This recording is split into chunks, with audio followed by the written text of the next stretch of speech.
کربلا کی وہ دردناک شام جب محمد رسول اللہ صلی اللہ علیہ وسلم کے خاندان کو تپتے ہوئے صحرا میں ذبح کر دیا گیا۔ کیا آپ جانتے ہیں کہ 10 محرم کی صبح سے لے کر شام تک اس پاک دھرتی پر کیا قیامت گزری تھی؟ کیا آپ جانتے ہیں کہ 6 ماہ کے معصوم بچے اور ننھی سکینہ پر پانی کی ایک ایک بوند بند کر کے ان کے ساتھ کیا سلوک کیا گیا؟ اگر آپ کا دل کمزور ہے تو شاید آپ یہ ویڈیو نہ دیکھ پائیں، لیکن اگر آپ کے دل میں اہل بیت کی محبت ہے تو آج اپنے آنسوں کو روک کر یہ پورا واقعہ ضرور سنیں گا تاکہ ہمیں معلوم ہو کہ دین ہم تک کتنی بڑی قربانی کی بات پہنچا ہے۔ السلام علیکم ورحمۃ اللہ وبرکاتہ۔ میں ہوں آپ کا بھائی حافظ امتیاز اور آپ دیکھ رہے ہیں قرآن ریفلیکشن V9F۔ قرآن ریفلیکشن V9F کے میرے پیارے ناظرین، اب تک آپ نے میرے اس چینل پر صرف قرآن پاک کی تلاوت سنی، لیکن آج میرا دل خون کے آنسو رو رہا ہے کیونکہ میں آپ کو تاریخ انسانیت کے اس دن کا حال سنانے جا رہا ہوں جس دن آسمان سے خون کی بارش ہوئی تھی اور زمین تھر تھرا اٹھی تھی۔ 10 محرم کی صبح ہوتی ہے۔ 3 دن کے بھوکے اور پیاسے اہل بیت نے فجر کی نماز ادا کی۔ امام حسین علیہ السلام کے لشکر میں صرف 72 جانثار تھے، جبکہ سامنے عمر بن سعد کا لشکر لاکھوں کا ہے بے رحم لشکر کھڑا تھا۔ صبح سے دوپہر تک امام حسین کے وفادار صحابی اور رشتہ دار ایک ایک کر کے میدان میں جاتے اور جام شہادت نوش کرتے۔ دوپہر تک مدینے کے وہ چاند جیسے چہرے جنہوں نے کبھی گرم دھوپ نہیں دیکھی تھی کربلا کی تپتی ریت پر لاشوں کی صورت میں بکھر چکے تھے۔ حافظ امتیاز آپ کو بتانا چاہتا ہے کہ امام حسین علیہ السلام خود اپنے ہاتھوں سے ان لاشوں کو اٹھا کر خیمے میں لاتے اور خیمے سے بیویوں کے رونے کی دلدواز آوازیں آتی۔ دوپہر ڈھلنے لگی، خیموں میں پیاس کی شدت سے بچوں کا برا حال تھا۔ ننھی بی بی سکینہ پیاس سے تڑپ رہی تھی اور بار بار اپنے سوکھے ہوئے مسکراتے چہرے کو دیکھتی تھی۔ تب امام حسین کے شیر دل بھائی غازی عباس دریا کی طرف بڑھے اور پانی لانے گئے۔ غازی عباس علمدار سے بچوں کی یہ پیاس دیکھی نہ گئی، وہ مشکیزہ لے کر فرات کی طرف گئے۔ انہوں نے دریا پر قبضہ بھی کر لیا لیکن اپنے لیے ایک قطرہ پانی نہیں پیا کیونکہ خیمے میں بچے پیاسے تھے۔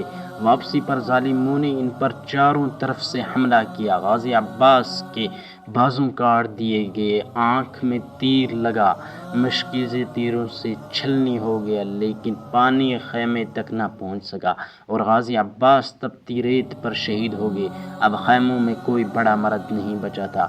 بی بی زینب کے 2 ننھے لال عون اور محمد میدان میں اترے۔ ان معصوم بچوں نے ایسی بہادری سے جنگ لڑی کہ دشمن تنگ رہ گئے، لیکن آخر کار ان معصوموں کو بھی بے دردی سے گھیر کر شہید کر دیا گیا۔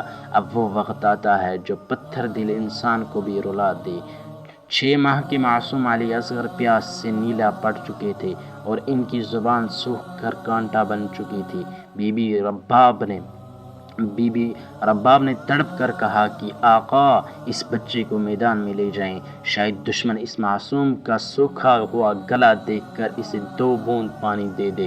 امام حسین اپنے 6 ماہ کے بچے کو ہاتھوں پر اٹھا کر میدان میں لائے اور فرمایا کہ لوگو، تمہاری جنگ مجھ سے ہے، اس معصوم نے تمہارا کیا بگاڑا ہے، اسے تھوڑا سا پانی دے دو۔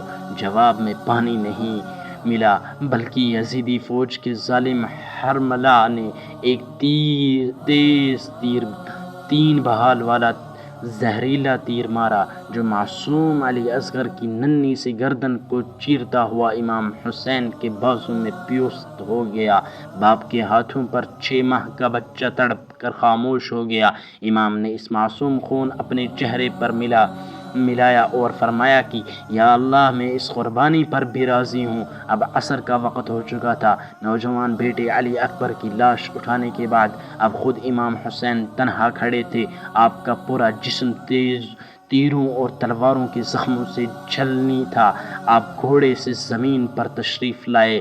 زخم اتنے زیادہ تھے کہ جسم پر بیٹھنے کی جگہ نہیں تھی۔ اسی حالت میں نماز عصر کا وقت ہو گیا۔ قربان جائیں نواسۂ رسول صلی اللہ علیہ وسلم پر۔ امام عالی مقام نے تپتی ریت پر سجدے میں سر رکھ دیا۔ ابھی امام سجدے ہی میں تھے کہ ظالم شمر خنجر لے کر آگے بڑھا اور آپ کا سر مبارک جسم سے جدا کر دیا، کائنات چیخ اٹھی، سورج کو گرہن لگ گیا اور ہر طرف اندھیرا چھا گیا، مغرب کا وقت ہو گیا۔ لیکن یہ کربلا کی وہ شام تھی جسے شام غریباں کہا جاتا ہے۔ یزیدی فوج نے امام حسین کی شہادت کے بعد آل محمد کے خیموں کو آگ لگا دی۔ بیویاں اپنے جلتے ہوئے خیموں سے معصوم بچوں کو لے کر ادھر ادھر بھاگ رہی تھی اور خیموں کے جلنے کا دھواں آسمان تک جا رہا تھا۔